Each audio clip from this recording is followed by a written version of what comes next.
નમસ્કાર વિદ્યાર્થી મિત્રો, આજે આપણે ધોરણ 6 વિષય વિજ્ઞાન ટેકનોલોજી પાઠ 10 ગતિ અને અંતરનું માપન જોઈશું. ચાલો શરૂ કરીએ. અહીંયા પહેલી તથા બુજોના વર્ગમાં ઉનાળાના દરમિયાન કરેલા પ્રવાસની ચર્ચા ચાલતી હતી. પહેલી અને બુજો ઉનાળા દરમિયાન તેમણે પ્રવાસ કર્યો હતો તેની ચર્ચા ચાલતી હતી. એક છોકરો તેના વતનમાં રેલવે, બસ અને છેલ્લે બળદગાડા દ્વારા ગયેલો. એક છોકરો તેના વતનમાં પહેલાં રેલવે, પછી બસ અને છેલ્લે બળદગાડા દ્વારા પોતાના ઘરે પહોંચ્યો હતો. એક વિદ્યાર્થીએ વિમાન દ્વારા યાત્રા કરી હતી. એક વિદ્યાર્થીએ ઉનાળુ રજાઓના ઘણા દિવસો પોતાના કાકા સાથે માછલી પકડવા હોડીમાં પસાર કર્યા હતા. તેના પછી શિક્ષકે વિદ્યાર્થીઓને સમાચાર પત્રોના એ લેખ વાંચવાનું કહ્યું જેમાં નાના પૈડાવાળા વાહનનું વર્ણન આપેલ હતું. અહીંયા દરેક વિદ્યાર્થીઓ વાતચીત કરતા હતા કે ઉનાળાના વેકેશનમાં હું મારા મામાના ઘરે આવી રીતે પહોંચ્યો. એક છોકરો કે હું મારા કાકા સાથે માછલી પકડવા માટે હોડીમાં ગયો. એક છોકરો કે હું વિમાન દ્વારા ગયો હતો. બરાબર, તો આ રીતે અલગ અલગ બધા વાતો કરતા હતા.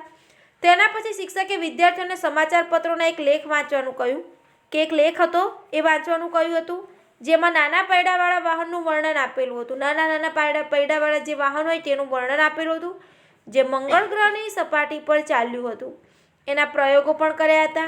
તે વાહનને મંગળ ગ્રહ સુધી લઈ જવાનું કાર્ય અંતરિક્ષયાન દ્વારા કરવામાં આવ્યું હતું. તે દરમિયાન પહેલી પ્રાચીન ભારત વિશે વાર્તાઓ વાંચતી હતી અને હવે જાણવા માંગે છે કે પ્રાચીન કાળમાં લોકો એક સ્થાનથી બીજા સ્થાન સુધી કઈ રીતે યાત્રા કરતા. પહેલી પૂછે છે, હવે જાણવા માંગે છે કે પ્રાચીન સમયમાં પહેલાંના લોકો એક જગ્યાથી બીજી જગ્યાએ જવા માટે કયા વાહનનો કઈ રીતે યાત્રા તે કરતા, કઈ રીતે તે પહોંચતા હતા. અહીંયા 10.1 છે વાહન વ્યવહારની વાર્તા. પ્રાચીન સમયમાં લોકો પાસે વાહન વ્યવહારના વધુ સાધનો ન હતા. પ્રાચીન સમયમાં કંઈ અત્યારે જેટલા વાહનો છે એટલા પહેલાં હતા નહીં. તેઓ ચાલીને યાત્રા કરતા તથા તેમનો સામાન પોતાની પીઠ પર મૂકીને લઈ જતા. પછીથી તેમણે પ્રાણીઓને પણ પરિવહન માટે ઉપયોગમાં લેવાનું શરૂ કર્યું. પહેલાં તો તે ચાલીને જ જતા અને પોતાનો સામાન પોતે પોતાના પીઠ ઉપર મૂકીને લઈ જતા. ધીમે ધીમે એ લોકો પ્રાણીઓનો ઉપયોગ કરવા માંડ્યા. કઈ રીતે? ઊંટગાડી, બળદગાડું બનાવે. બરાબર. પ્રાચીન સમયમાં જળમાર્ગોમાં અવરજવર માટે હોડીનો ઉપયોગ કરવામાં આવતો હતો. પહેલાંના સમયમાં હોડીનો પણ ઉપયોગ કરવામાં આવતો હતો. શરૂઆતમાં લાકડાના ટુકડામાં એક ખાડો બનાવીને હોડી બનાવવામાં આવતી હતી. ત્યારબાદ લોકોએ લાકડાના ટુકડાને એકબીજા સાથે જોડીને હોડી બનાવવાનું શીખી લીધું. આ હોડી પાણીમાં રહેનારા પ્રાણીઓના આકાર જેવી હતી અને પહેલાંના લોકો જાતે હોડી બનાવતા અને આ હોડી પાણીમાં રહેનારા પ્રાણીઓ હતા તેમના આકાર જેવી. ઉદાહરણ તરીકે માછલીના આકાર જેવી બનાવતા. પ્રકરણ 8 તેમજ 9 માછલીના ધારારેખીય હોડી જેવા આકારની આકૃતિને યાદ કરીએ.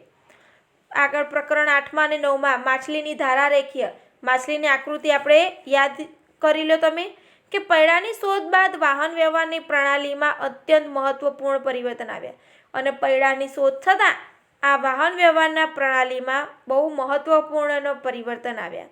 પાછલા કેટલાક વર્ષોમાં પૈડાની રચનામાં સુધારો કરવામાં આવ્યો છે અને પાછળથી કેટલાય વર્ષોમાં પૈડાની જે રચના છે તેમાં નવા વધારા કરવામાં આવ્યા છે. પૈડાથી ચાલતા વાહનોને ખેંચવા માટે પશુઓનો ઉપયોગ કરવામાં આવતો હતો. પૈડાથી ચાલતા વાહનો બનાવે અને આગળ પશુઓને મૂકી દે અને પશુઓ દ્વારા તે વાહનોને ખેંચવાનો ઉપયોગ થતો હતો. 19મી સદીની શરૂઆત સુધી વ્યક્તિઓ એક સ્થાનથી બીજા સ્થાન સુધી પરિવહન માટે પશુઓ, હોડીઓ અને જહાજોનો ઉપયોગ કરતા હતા. 19મી સદીની શરૂઆત સુધી લોકો એક જગ્યાથી બીજી જગ્યાએ પહોંચવા માટે હોડીઓ, બરાબર, પશુઓ, જહાજોનો ઉપયોગ કરતા. વરાળ યંત્રની શોધ સાથે પરિવહન માટેના નવા સાધનોની શોધ થઈ. વરાળ યંત્રની શોધ થઈ તે સાથે નવા સાધનોની શોધ થઈ. વરાળ યંત્ર દ્વારા ચાલતી ગાડીઓ તથા માલગાડીઓના ડબ્બાઓ માટે રેલવેના પાટાનું નિર્માણ કરવામાં આવ્યું અને પછી રેલગાડીઓ બનાવવામાં આવી. તો રેલગાડી બનાવે પછી તે પાટાનું પણ નવું નિર્માણ કર્યું. ત્યારબાદ સ્વચાલિત વાહન જેવા કે મોટરકાર, ટ્રક અને બસ આવ્યા. પાણી પર પરિવહન કરતા સાધનોમાં મોટરથી અહીં તમે ચિત્ર જુઓ છો, વાહન વ્યવહારના સાધનો છે. મોટરથી ચાલતી બોટ અને જહાજોનો ઉપયોગ થવા લાગ્યો. 19મી સદીની શરૂઆતના વર્ષોમાં વાયુયાનનો વિકાસ થયો. ત્યારબાદ તેમાં સુધારો કરવામાં આવ્યો તથા તેને મુસાફરી તથા સામાન લઈ જવા યોગ્ય બનાવવામાં આવ્યા. ઇલેક્ટ્રિક રેલગાડી, મોનોરેલ, એક જ પાટા પર ચાલતી ટ્રેન, સુપરસોનિક વિમાનો એટલે અવાજની ઝડપે ઉડતા પવનો, સુપરસોનિક એટલે બહુ જ સ્પીડવાળા. અંતરિક્ષયાન 20મી સદીના કેટલાક યોગદાન છે. આકૃતિ 10.1માં પરિવહનના વિભિન્ન સાધનો બતાવવામાં આવેલ છે. તેને પ્રાચીનથી અત્યાધુનિક મુજબ પરિવહનના સાધનોને સાચા ક્રમમાં અહીંયા ગોઠવાને છે. તેમાં પ્રાચીન પરિવહનનું કોઈ સાધન છે અને જેનો ઉપયોગ આજકાલ થતો નથી. બરાબર. તો અહીં આગળ આપણે વાહનો જોયા, તેને પ્રાચીનથી લઈને અત્યાર સુધીના વાહનોમાં તમારે ગોઠવવાના છે. આગળ છે 10.2. આ ટેબલ કેટલું પહોળું છે? લોકો કેવી રીતે જાણકારી પ્રાપ્ત કરતા હતા કે તે કેટલું ચાલ્યા? એમ કેવી રીતે ખબર પડે કે તે વ્યક્તિ કેટલું ચાલ્યો? તમે એ કેવી રીતે જાણકારી મેળવશો કે તમારી શાળા સુધીનું અંતર તમે ચાલીને જઈ શકશો અથવા શાળા સુધી પહોંચવા તમારે બસ અથવા રિક્ષાની જરૂર પડશે? આપણને એ પણ કેવી રીતે ખબર પડે કે આપણા શાળા સુધીનું જે અંતર છે આપણે ચાલીને જઈ શકશું કે શાળા પહોંચવા માટે બસનો પણ ઉપયોગ કરશું અથવા રિક્ષાની જરૂર પડશે? શું તમારે કંઈ ખરીદવું હોય ત્યારે બજાર સુધી ચાલીને જવું સંભવ છે? હા તો હા લખવાનું, ના તો ના. તમે આ પ્રશ્નનો ઉત્તર કેવી રીતે મેળવશો? તો કોઈ સ્થાન કેટલું દૂર છે તે પહેલાં જાણવું જરૂરી છે. કોઈ પણ સ્થાન કેટલું દૂર છે તે જાણવું જરૂરી છે, જેથી આપણે અનુમાન લગાવી શકીએ કે ત્યાં સુધી કેવી રીતે પહોંચી શકાશે અને કેટલું દૂર છે તેના પરથી આપણને ખબર પડશે કે આપણે ત્યાં એવી જ જગ્યા ઉપર કેવી રીતે પહોંચી શકીશું. જેમ કે ચાલીને, બસ દ્વારા, રેલવે દ્વારા, પાણીમાં હોડી દ્વારા, વિમાન દ્વારા અથવા કોઈ અંતરિક્ષયાનની જરૂર પડશે. તો ક્યારેક એવી વસ્તુઓ પણ હોય છે કે જેની લંબાઈ અને પહોળાઈ જાણવાની આપણને આવશ્યકતા હોય છે. ક્યારેક એવી ઘણી વસ્તુ હોય છે કે જેની લંબાઈ અને પહોળાઈ આપણે જાણવી જરૂરી છે. પહેલી તથી બુજોના વર્ગમાં મોટી મોટી પાટલીઓ છે જેની ઉપર બે બે વિદ્યાર્થીઓ બેસે છે. પહેલી તથા બુજો એકસાથે એક પાટલી ઉપર બેસે છે, પરંતુ મોટે ભાગે તેઓમાં એ વાતને લઈને ઝઘડો થાય છે કે તેનો સાથીદાર પાટલીના વધારે ભાગનો ઉપયોગ કરે છે. પછી તેમને એ વાતનો ઝઘડો થાય છે કે તેનો સાથીદાર છે તે પાટલી પર બેસવા માટે વધારે ભાગનો ઉપયોગ કરે છે. તો શિક્ષકના સૂચનને અમલ કરીને તેઓએ પાટલીની લંબાઈ માપવાનું નક્કી કર્યું. પાટલીની ઠીક મધ્યમાં ચિહ્ન બનાવ્યું તથા પાટલી ઉપર નિશાન બનાવીને બરાબર બે ભાગમાં વહેંચી ગયા. પાટલીની જેટલી લંબાઈ હતી એનું અડધું અર્ધ કરી દીધું, વચ્ચે નિશાન બનાવી દીધું અને બંને એકબીજા ભાગમાં બેસી ગયા. પહેલી અને બુજો બંને પોતાના મિત્રો સાથે ગિલ્લી દંડા રમવાના શોખીન છે. પહેલી અને બુજો બંને પોતાના મિત્રો સાથે ગિલ્લી દંડા રમે છે. બુજો તેની સાથે ગિલ્લી દંડાની જોડી લઈને આવ્યો છે. અહીં આકૃતિ 10.2માં તેમણે ગિલ્લી અને દંડાનો ઉપયોગ કરી પાટલીની લંબાઈ કેવી રીતે માપી તે દર્શાવવામાં આવ્યું છે. પહેલી અને બુજો શું કર્યું? જે ગિલ્લી દંડાની લંબાઈ છે, બરાબર, અને તેના દ્વારા એ ઉપયોગ કરી ગિલ્લી દંડાનો ઉપયોગ કરીને પાટલીની લંબાઈ તેમણે માપી. તેવું લાગે છે કે પાટલીની લંબાઈ બે દંડાની લંબાઈ તથા બે ગિલ્લીની લંબાઈ બરાબર છે. પાટલીની મધ્યમાં રેખા ખેંચવાથી બંને ખુશ દેખાય છે કારણ કે બંનેને અડધી અડધી પાટલી પ્રાપ્ત થઈ જાય, જેમાં પાટલીનો અડધો ભાગ લંબાઈમાં એક દંડા અને એક ગિલ્લીની લંબાઈમાં બરાબર છે. કેટલાક દિવસ પછી મધ્યમાં ખેંચેલ રેખા ભૂસાઈ ગઈ. કેટલાક દિવસ પછી જે વચ્ચેમાં લીટી દોરી હતી તે ભૂસાઈ ગઈ. બુજોનો જૂનો ગિલ્લી દંડો ખોવાઈ ગયો હોવાથી તેની પાસે ગિલ્લી દંડાની નવી જોડી છે. બુજોનો જે જૂનો ગિલ્લી દંડો હતો તે ખોવાઈ ગયો અને આથી હવે તેની પાસે નવો ગિલ્લી દંડો છે. હવે જોઈએ કે તે ગિલ્લી દંડાની નવી જોડીનો ઉપયોગ કરીને કેવી રીતે પાટલીની લંબાઈ માપે છે. હવે નવી ગિલ્લી દંડાની જોડ છે, કંઈ જૂના જેવી માપની હશે નહીં. તો હવે કઈ રીતે તે માપે છે તે જોઈએ. જુઓ, જ્યારે નવા ગિલ્લી દંડાની જોડ વડે માપવામાં આવે ત્યારે પાટલીની લંબાઈ બે દંડા તથા એક ગિલ્લી અને થોડીક જ વધારાની જગ્યા વચ્ચે હોય તેમ દેખાય છે, જે એક ગિલ્લીની લંબાઈ કરતાં ઓછી છે. હવે શું કરીશું? બરાબર, તો તમે પહેલી અને બુજાને શું સલાહ આપશો જેથી પાટલીની સંપૂર્ણ લંબાઈ માપી શકીએ? તો શું તે લંબાઈ માપવા માટે ક્રિકેટના સ્ટમ્પ તથા ગિલ્લીઓનો ઉપયોગ કરી શકે છે? અથવા તમે વિચારો કે આવું કરવાથી પણ આવી જ સમસ્યા ઊભી થાય છે. હવે આપણે રમવા માટેનો સ્ટમ્પ અને બીજા ગિલ્લીઓનો ઉપયોગ કરીશું. તો અહીંયા શું કહે છે કે જો આપણે પહેલાં જેમ ગિલ્લી દંડા વડે જ માપ કરીશું, બરાબર, તો પહેલાં જેવી જ સમસ્યા ઊભી થશે, એટલે સ્ટમ્પ વડે આપણે માપી શકીશું નહીં. તે એક કામ કરી શકે છે, એક નાની દોરી લઈ તેના પર 2 ચિહ્ન બનાવે. આ દોરીની લંબાઈ હશે જે આ દોરીની મદદથી પાટલીની લંબાઈ માપી શકાશે. કે એક નાની દોરી વડે હવે આપણે માપીએ, જેનાથી પાટલી છે માપીએ. તે આ દોરીનો ઉપયોગ દોરીથી નાની લંબાઈનું અંતર માપવા કેવી રીતે કરશે? તો તે દોરીને વાળીને અડધો, બરાબર, તેનો અડધો, તેનો ચોથો ભાગ, તેનો 8મો ભાગ બનાવી શકે છે. હવે કદાચ પહેલી અને બુજો પાટલીની ચોક્કસ લંબાઈ દોરીની મદદથી માપી શકશે. તો તમે કહેશો કે તે તેના કંપાસ બોક્સમાં રહેલી ફૂટપટ્ટીનો ઉપયોગ કરીને પણ તેઓ તેમની સમસ્યા હલ કરી શકે? હા, વાસ્તવમાં આવું જ કરવું જોઈએ. કે આપણે પાટલી અડધી અડધી કરીને 2 ભાઈબંધો લડે નહીં એવી રીતે બેસવું હોય તો આપણે સ્કેલની મદદથી, ફૂટપટ્ટીની મદદથી સેમી માપીને અડધું અડધું કરી શકીએ છીએ. બુજોએ વાંચ્યું હતું કે જ્યારે આવા માપનમાં ચોક્કસ સાધનો ન હતા ત્યારે લોકો કેવી રીતે અંતર કરતા. પહેલાંના જમાનામાં આવા ચોક્કસ માપન ન હતા તો લોકો કઈ રીતે અંતર કરતા? આંગળી, વેત, હાથ અને દોરીની મદદથી તેઓ કરતા હતા. આગળ, તો તે જાણે પણ ભિન્ન ભિન્ન અંતર માપવાનો પ્રયાસ કરી ચૂક્યા છે. હવે એવા કેટલાય પ્રસંગો આવે છે જ્યારે આપણે લંબાઈ માપવાની જરૂરિયાત પડે છે. એવા કેટલાય પ્રસંગો આવે છે કે જ્યારે આપણે લંબાઈ માપવાની જરૂરિયાત પડે છે. દરજી કપડાની લંબાઈ તેમાંથી જબ્બો બનશે કે નહીં તે જાણવા માટે માપે છે, બરાબર. આપણે કપડું આપીએ સીવડાવવા માટે જબ્બો, તો દરજી શું કરશે? પહેલાં એ કપડાનું માપન કરશે કે તેમાંથી જબ્બો બની શકશે કે નહીં બની શકે. મિસ્ત્રી કોઈ કબાટની લંબાઈ કેમ માપે છે? કારણ કે તે જાણી શકે તેના દરવાજા બનાવવા માટે કેટલા લાકડાની જરૂર પડશે. આથી મિસ્ત્રી પણ તેમને લંબાઈની જરૂર પડે છે.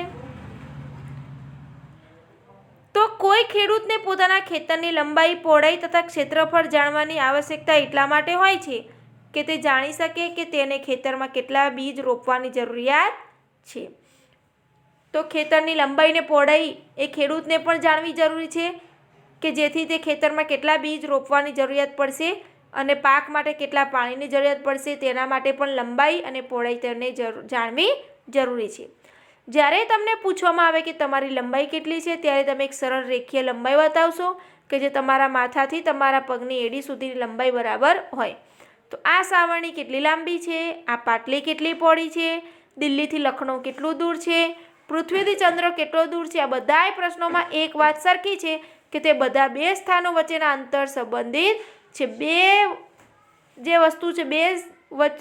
વસ્તુના જે છેડો છે તેનાથી વચ્ચેનું અંતર આપણે સંબંધિત છે. તો 2 સ્થાન પાટલીની 2 કિનારીની જેમ નજીક હોઈ શકે છે અથવા તેનાથી વિપરીત જમ્મુથી કન્યાકુમારીની જેમ એકબીજાથી અત્યંત દૂર પણ હોઈ શકે. કોઈનું માપ નજીકનું પણ હોઈ શકે અને દૂરનું પણ હોઈ શકે. તો નાના મોટા બંને માપ અહીંયા જરૂરી છે. તો ચાલો હવે આપણે અંતર અથવા લંબાઈ માપીએ ત્યારે ચોક્કસ કઈ રીતે શું કરવું જરૂરી તે જાણવા કેટલાક આપણે માપન અહીંયા કરીશું. 10.3માં કેટલાક માપન છે. આ પ્રવૃત્તિ સમૂહમાં રહીને દરેક એક એક કરીને કરો. તમારા પગલાંની લંબાઈને એકમ માપ માનીને તમારા વર્ગખંડની લંબાઈ તથા પહોળાઈ માપો. તમારા પગલાંની મદદથી, બરાબર, લંબાઈ અને પહોળાઈ માપવાની છે. તમને એવું લાગ્યું કે કેટલોક ભાગ માપવાનો બાકી રહી ગયો? આપણને કોકર એવું લાગે કેટલોક ભાગ તો બાકી રહી જાય છે જે તમારા પગલાંની લંબાઈથી પણ નાનો છે. હવે આપણી લંબાઈ છે, લંબાઈ કરતાં પણ જે નીચે વચ્ચેનો નાનો ભાગ રહી જાય છે તો પહેલાંની જેમ તમે તમારા પગલાંની લંબાઈ માપવા માટે દોરીનો પણ ઉપયોગ કરો છો. તમારા પરિણામની નોંધ આ કોષ્ટકમાં તમારે અહીંયા કરવાની છે. પ્રવૃત્તિ 2 છે, સમૂહમાં કાર્ય કરો. તમારામાંથી પ્રત્યેક તમારી વેંતનો ઉપયોગ તમારા વર્ગના ટેબલની લંબાઈ માપવા માટે કરો. હવે તમારે ભેગા થઈને તમારો જે વેંત છે એ વેંતનો ઉપયોગ તમારે તમારા વર્ગનું ટેબલ માપવામાં પણ તમારે અહીંયા કરવાનું છે. માપન માટે અહીંયા પણ તમે એ જુઓ છો કે તમારે તમારી એક વેંચ જેટલી લાંબી દોરી અથવા તો દોરીની લંબાઈના ટુકડાઓનો ભાગની આવશ્યકતાઓ પડશે. તો તમારા તારણોને કોષ્ટક 10.2માં અહીંયા લખવાના છે. તો આપણે જોઈએ છે કે માપનનો અર્થ અજ્ઞાત જથ્થાની કેટલાક જ્ઞાત જથ્થા સાથે સરખામણી કરવાની છે. આ જ્ઞાત જથ્થાને એકમ કહે છે અને જે જાણવાનો જથ્થો મળે છે તેને આપણે એકમ કહી શકીએ છીએ. કોઈ માપના પરિણામે બે ભાગોમાં વ્યક્ત કરી શકે છે અને ચોક્કસ માપ મળે તો આપણે તેને બે ભાગમાં પણ વ્યક્ત કરી શકાય. એક ભાગ સંખ્યા છે જ્યારે બીજો ભાગ માપવામાં આવેલ લંબાઈનો એકમ હોય છે. ઉદાહરણ તરીકે પ્રવૃત્તિ 1માં જો વર્ગના રૂમની લંબાઈ તમારે 12 પગલાંની લંબાઈ બરાબર હોય તો 12 એ એક સંખ્યા છે તથા પગલાંની લંબાઈ એક એકમ છે જેને માપવા માટે પસંદ કરવામાં આવ્યો હતો.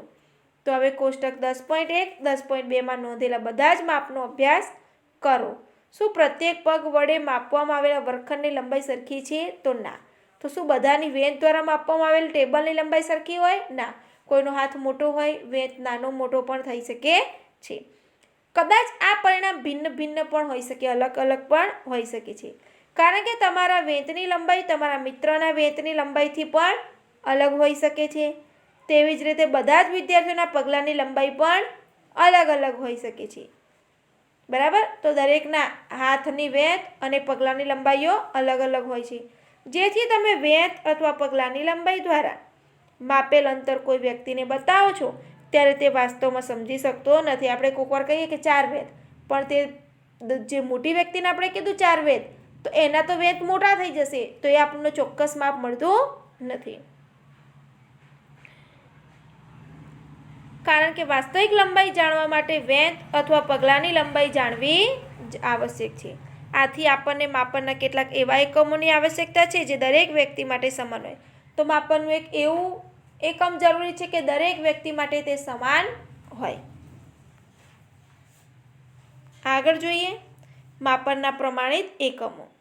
અહીંયા માપનના પ્રમાણિત એકમો થયેલા છે તે જોઈએ કે પ્રાચીન સમયમાં પગની લંબાઈ, આંગળીની જાડાઈ તથા પગલાંના અંતરથી માપન થતું હતું. આ બધા માપનના એકમનો વાસ્તવમાં ઉપયોગ થતો હતો. હડપ્પા સંસ્કૃતિના લોકોએ ચોક્કસ લંબાઈના સારા એકમનો ઉપયોગ કર્યો હશે, કારણ કે ખોદકામ દરમિયાન પ્રાપ્ત થયેલ કેટલાક નમૂનાઓ ચોક્કસ ભૌમિતિક આકાર ધરાવતા હતા. હડપ્પા સંસ્કૃતિના લોકોએ ચોક્કસ લંબાઈના સારા એકમોનો ઉપયોગ કર્યો હતો, કારણ કે જ્યારે ખોદકામ કર્યું તે દરમિયાન ભૌમિતિક આકારો મળ્યા હતા. કોણીથી આંગળીઓના છેડા સુધીનું અંતર ક્યુબિટ કે જે પ્રાચીન ઇજિપ્તના લોકો ઉપયોગ કરતા, તેને વિશ્વના અન્ય દેશોમાં પણ માન્યતા પ્રાપ્ત હતી. વિશ્વના વિભિન્ન ભાગોના લોકો લંબાઈના એકમ સ્વરૂપે ફૂટનો ઉપયોગ કરતા. લંબાઈનો એકમ ફૂટનો ઉપયોગ કરતા. અલગ અલગ વિસ્તારમાં ફૂટની લંબાઈ થોડી અલગ અલગ હતી. લોકો 1 ગજ એટલે કે આશરે 3 ફૂટ કપડું ફલાયેલી ભુજાના છેડાથી પોતાના સુધી માપતા હતા. રોમવાસી પોતાના પગ અથવા પગલાઓ દ્વારા લંબાઈ માપતા હતા. પ્રાચીન ભારતમાં ટૂંકું અંતર માપવા માટે આંગળી અથવા મુઠ્ઠીનો ઉપયોગ કરતા હતા.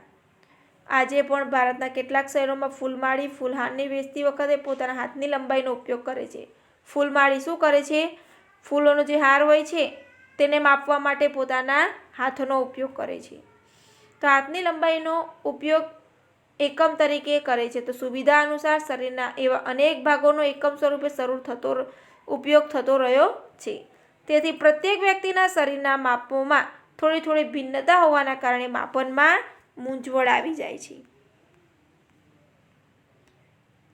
વર્ષ 1790માં ફ્રેન્ચે માપનની ચોક્કસ રીત બનાવી જેને મેટ્રિક પદ્ધતિ કહે છે. 1970માં ફ્રેન્ચે માપન માટે એક ચોક્કસ પદ્ધતિ બનાવી જેને મેટ્રિક પદ્ધતિ કહે છે. એક સમાનતા માટે સમગ્ર વિશ્વમાં વૈજ્ઞાનિકોએ માપનની એકમ માત્રાઓના એક જૂથને સ્વીકારી લીધો છે.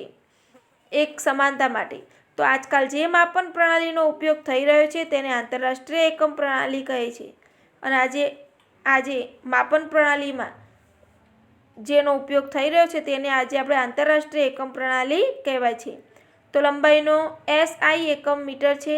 આકૃતિ 10.6માં મીટર પટ્ટી બતાવવામાં આવી છે અને તમારા કંપાસ બોક્સમાં રહેલ 15 સેમીની ફૂટપટ્ટી પણ બતાવવામાં આવી છે. બરાબર ને? આપણે કંપાસ બોક્સમાં 15 સેન્ટીમીટરની ફૂટપટ્ટી આવે છે તો પ્રત્યેક મીટરને 100 બરાબર ભાગોમાં વિભાજિત કરે છે. તો પ્રત્યેક જે 1 મીટર હોય તેને કેટલા ભાગમાં વહેંચી શકાય છે? 100. 100 એટલે કે સેન્ટીમીટર, બરાબર. જેને 1 સેન્ટીમીટરને 10 બરાબર સરખા ભાગ હોય છે જેને મિલીમીટર કહે છે. અને 1 સેન્ટીમીટર બરાબર તેના 10 ભાગ કરવામાં આવે તો એ દરેકને મિલીમીટર કહે છે. તો આમ 1 મીટર બરાબર 100 સેન્ટીમીટર અને 1 સેન્ટીમીટર બરાબર 10 મિલીમીટર. તો લાંબા અંતરને માપવા માટે મીટર એક સુવિધાજનક એકમ નથી. એના માટે આપણે એક મોટા એકમનો ઉપયોગ કરીશું. હવે બહુ જ લાંબુ અંતર હોય તેને માપવા માટે મીટર કંઈ કામ ન લાગે, બરાબર. આપણે એક ગામથી બીજે ગામ જવું હોય તો તે આપણે મીટરમાં બોલતા નથી. પછી તે મીટરથી પણ મોટો એકમ છે કિલોમીટર. તો આપણે તેનો ઉપયોગ કરવામાં આવે છે. અહીંયા 1 કિલોમીટર બરાબર 1000 મીટર થાય છે. તો હવે આપણે બધી માપન પ્રવૃત્તિઓમાં એકમ માત્રનો જ ઉપયોગ કરીશું. તો આપણે દરેક જેટલી પ્રવૃત્તિઓ કરીશું એમાં એકમનો જ ઉપયોગ કરીશું, એટલે કે મીટર અને કિલોમીટર. કરીને પુનરાવર્તિત કરી શકીએ છીએ તથા લંબાઈને SI એકમમાં માપી શકીએ છીએ. એવું કરતાં પહેલાં આપણે અંતર તથા લંબાઈ માપવાની સાચી રીત જાણવી જરૂરી છે. તો આના માટે આપણે અંતર અને લંબાઈની માપવાની રીત છે સાચી તે જાણવી જરૂરી છે. તો લંબાઈનું સાચું માપ પણ કઈ રીતે થાય તે જોઈએ. આપણા દૈનિક જીવનમાં આપણે અનેક પ્રકારની માપન માત્રાઓનો ઉપયોગ કરીએ છીએ. લંબાઈ માપવા માટે આપણે મીટર સ્કેલનો ઉપયોગ પણ કરીએ છીએ. દરજી માપપટ્ટીનો ઉપયોગ કરે છે, આપણે સ્કેલનો ઉપયોગ કરીએ છીએ. દરજી માપપટ્ટીનો ઉપયોગ કરે, જ્યારે કાપડના વેપારીઓ મીટર પટ્ટીનો ઉપયોગ કરે છે. કોઈપણ વસ્તુની લંબાઈ માપવા માટે યોગ્ય સાધનોનો ઉપયોગ કરવો જોઈએ. તમે માપપટ્ટીનો ઉપયોગ કરીને વૃક્ષની જાડાઈ તથા તમારી છાતીનો ઘેરાવ માપી શકતા નથી. આપણે માપપટ્ટીનો ઉપયોગ કરી, બરાબર, માપપટ્ટીનો ઉપયોગ કરી વૃક્ષ કેટલું જાડું છે તેવું માપી શકતા નથી. કંઈ માપપટ્ટી આમ કરીને ગોળ ગોળ ગોળ ફેરવી શકાશે? ના, બરાબર. તમારી છાતીનો ઘેરાવ આપણે છાતી આખી માપવી હોય તો પણ આપણે સ્કેલથી માપી શકશું નહીં. તો આવા માપોને માપવા માટે માપન પટ્ટી એટલે કે મેઝરિંગ ટેપ જે દરજી વાપરે છે, મેઝર ટેપ, બરાબર, એનો વધુ સુવિધાજનક ઉપયોગ કરી શકાય છે. તો નાની વસ્તુઓ જેવી કે તમારી પેન્સિલનું માપ લેવા માટે તમે તમારા કંપાસ બોક્સમાં રહેલ 15 સેન્ટીમીટરની ફૂટપટ્ટીનો ઉપયોગ કરી શકો છો. પેન્સિલનું માપ તમારે લેવું હોય તો તેનું માપ લેવા માટે આપણા કંપાસ બોક્સમાં રહેલ સ્કેલ ફૂટપટ્ટી છે તેમાં 15 સેન્ટીમીટર છે તેનો આપણે ઉપયોગ કરી શકીએ છીએ. તો લંબાઈ માપતી વખતે આપણે નીચેની સાવધાની રાખવી જરૂરી છે.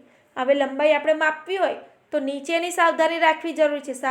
સાવચેતીઓ રાખવી જોઈએ. તો કઈ કઈ સાવચેતીઓ છે? તો નંબર 1, આકૃતિ 10.7માં દર્શાવ્યા મુજબ ફૂટપટ્ટીને વસ્તુના સંપર્કમાં તેની લંબાઈ અનુસાર રાખો. કોઈપણ વસ્તુનું માપન કરવું હોય તો તેને અડીને વ્યવસ્થિત ફૂટપટ્ટી રાખવાની છે. કેટલીક ફૂટપટ્ટીના છેડા તૂટેલા હોઈ શકે છે. કેટલીક ફૂટપટ્ટી તૂટેલી હોય છે અમુકની, બરાબર, પ્લાસ્ટિકની. તો આવી ફૂટપટ્ટીનો શૂન્ય અંક જોઈ શકાતા નથી અને જે તૂટેલી હોય તો તેનો જે શૂન્ય અંક હોય આપણને દેખાતો નથી. તો આવી સ્થિતિમાં ફૂટપટ્ટીના શૂન્યાંકથી માપ લેવાનું ટાળો. અને જો તૂટેલું હોય તો ત્યાંથી શૂન્યથી આપણે પછી માપ લેવાનું નહીં. તમે ફૂટપટ્ટીમાં બીજો કોઈ પૂર્ણાંક જેમ કે 1.0 સેન્ટીમીટર ઉપયોગમાં લઈ શકો છો. ત્યારે તમે બીજા છેડાને અવલોકનમાંથી પહેલાંનું અવલોકન બાદ કરીને યોગ્ય લંબાઈ પ્રાપ્ત કરી શકો છો. હવે આપણે 0 સેન્ટીમીટર તૂટેલું છે તો તેને બાદ કર્યું તો 10 સેન્ટીમીટર આપણે લેવું છે તો ત્યાંથી એ બાદ કર્યું તો આપણે શું કરીશું? 10ની જગ્યાએ 11 લઈ લેવાનું તો આપણું સરખું થઈ જશે. ઉદાહરણ તરીકે આકૃતિ 10.8માં એક છેડાનું અવલોકન 1.0 સેન્ટીમીટર છે જ્યારે બીજા છેડાનું અવલોકન 14.3 સેન્ટીમીટર છે. આથી વસ્તુની લંબાઈ 14.3 સેન્ટીમીટર ઓછા 1.0 સેન્ટીમીટર એટલે કે 13.3 સેન્ટીમીટર છે. હવે આગળ કે માપ લેતી વખતે આંખની સાચી સ્થિતિ પણ જરૂરી છે.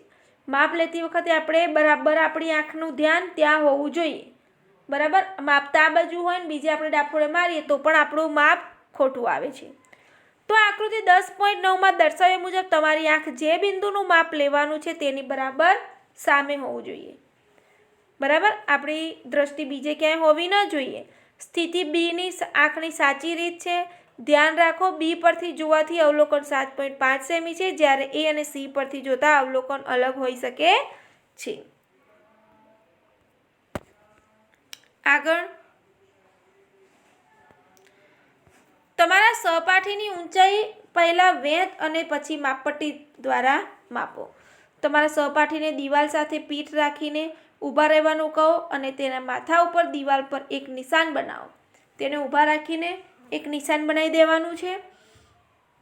તેના માથા ઉપરથી દિવાલ પર એક નિશાન બનાવો. હવે આ ચિહ્ન સુધીની લંબાઈ પહેલાં તમારી વેંત દ્વારા માપો અને પછી માપપટ્ટી દ્વારા માપો અને અન્ય વિદ્યાર્થીઓને પણ આ જ રીતથી લંબાઈ માપવાનું કહો. તો જે આપણને માપ કર્યો હતો ત્યાં આપણે પહેલાં વેંત દ્વારા માપવાની છે અને પછી સ્કેલ દ્વારા માપવાની છે. અને દરેક વિદ્યાર્થીઓ આવી રીતે કરે તો દરેકના માપ પણ અલગ અલગ આવે છે, પણ જે સ્કેલનું માપ હશે એ બધાને કેવું આવશે? સરખું આવશે.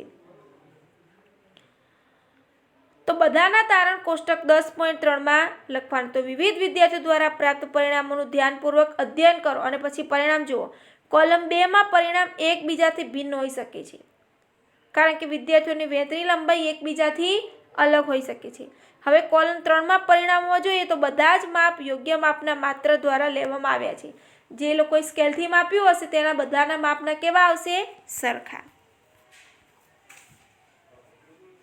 તો પરિણામ એકબીજાના માપની અત્યંત નજીક છે, પરંતુ શું તેઓ સંપૂર્ણ સમાન છે? જો ના, તો તમારા વિચારથી શા માટે તફાવત દેખાય છે? તો આખરે બધા એક જ સ્કેલનો ઉપયોગ કરી રહ્યા છો, ભિન્ન ભિન્ન વેંતોનો ઉપયોગ તો નથી કરી રહ્યા ને. તો આ માપ લેવાથી નાની ત્રુટીઓ દ્વારા હોઈ શકે છે. માપનની આવી કેટલીક ત્રુટીઓ વિશે જાણકારી તથા વ્યવહારમાં લાવવાના મહત્વ વિશે ઉપરના ધોરણમાં આપણે અભ્યાસ કરશું. તો હવે આપણે કોઈ વક્રરેખાની લંબાઈ માપવી. વક્ર એટલે સીધી ન હોય, થોડી વળેલી ગોળાકારમાં જે રેખા હોય તેની લંબાઈ માપવી છે આપણે. તો શું કરશું? તો આપણે કોઈ વક્રરેખાની લંબાઈ મીટર સ્કેલ વડે માપી શકતા નથી. વળાંકવાળું હોય તેની લંબાઈ આપણે કઈ સ્કેલ વડે નથી માપી શકતા. તે વક્રરેખાની લંબાઈ માપવા માટે આપણે દોરીનો ઉપયોગ કરીએ છીએ. વક્રરેખા ABની લંબાઈ માપવા માટે કોઈ દોરીનો ઉપયોગ કરો.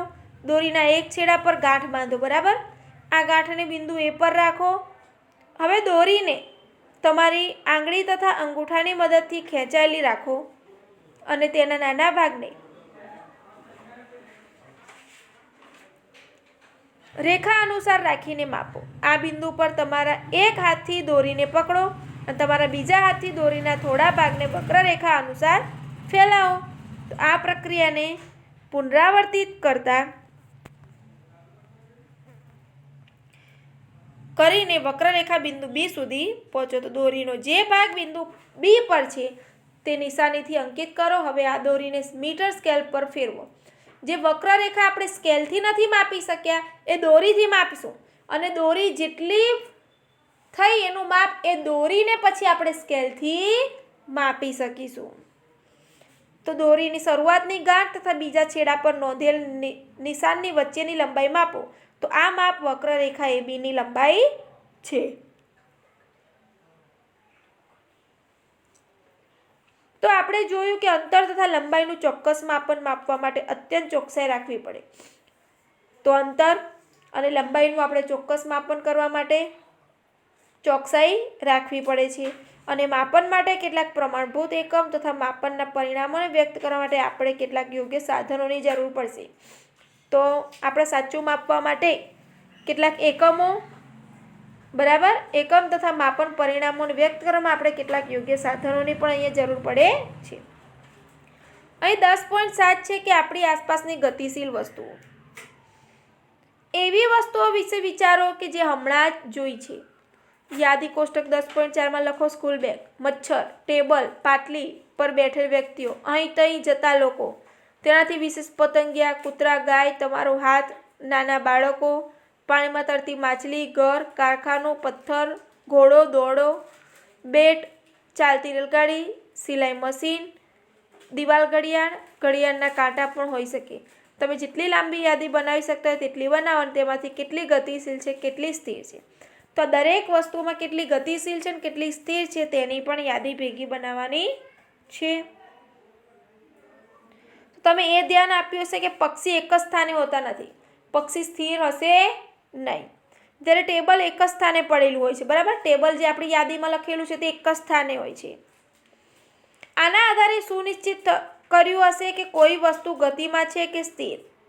તો આપણને નક્કી કરી શકીએ કે કોઈ પદાર્થ ગતિમાં છે કે સ્થિર. ચાલો આપણે કીડીની ગતિને ધ્યાનપૂર્વક જોઈએ. અહીં પ્રવૃત્તિ 6 કરેલી છે કે જમીન પર એક સફેદ કાગળની મોટી શીટ ફેલાવો, તેના પર ખાંડના કેટલાક દાણા નાખો.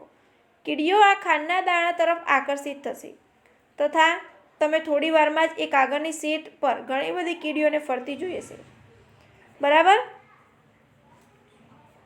એક આપણે કાગળની શીટ લેવાની છે, તેની પર ખાંડના દાણા નાખવાના છે, તેની પર કીડીઓ જે ફરતી જોઈ હશે તે આવશે. કોઈ એક કીડીને તે કાગળ પરથી પસાર થઈ જાય કે તરત જ તેને પેન્સિલના ટપકાના ચિહ્ન વડે અંકિત કરો.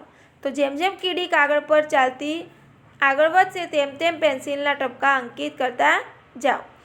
તો કેટલાક સમય પછી કાગળની શીટને હલાવીને ખાંડના દાણા અને કીડીઓને દૂર કરો અને એ વિવિધ બિંદુઓ તમે જે કાગળ પર અંકિત કર્યા હતા તેને તીરને નિશાની વડે જોડીને કીડીની દિશા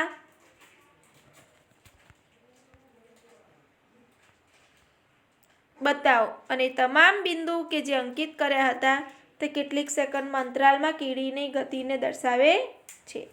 તો ગતિ એ કોઈ વસ્તુની સ્થિતિમાં સમયની સાથે થતા કોઈ પ્રકારના ફેરફાર જેવી હોય છે. ગતિ એ શું છે? કોઈ વસ્તુની સ્થિતિ છે તે સમય સાથે થતા ફેરફાર છે.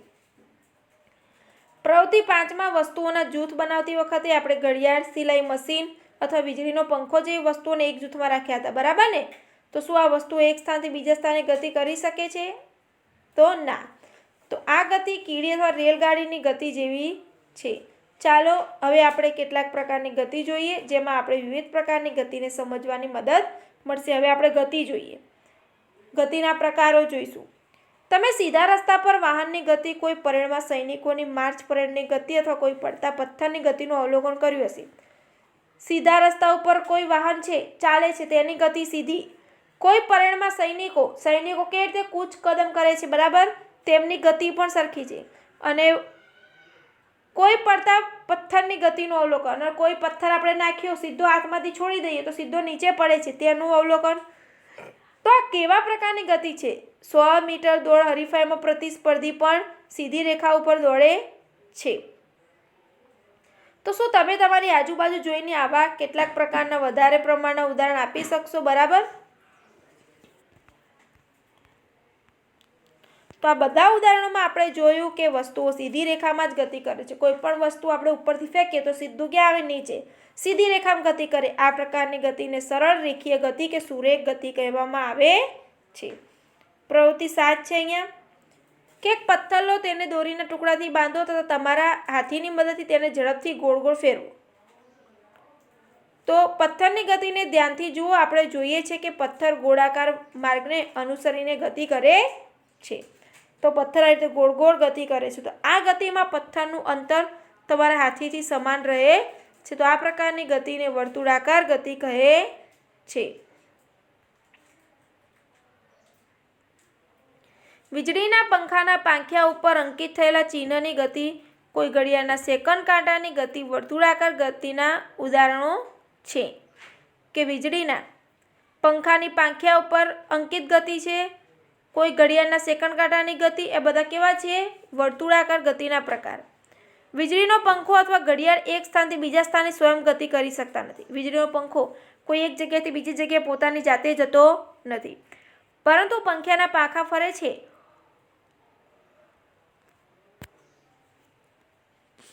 ત્યાં તેવું જ ઘડિયાળના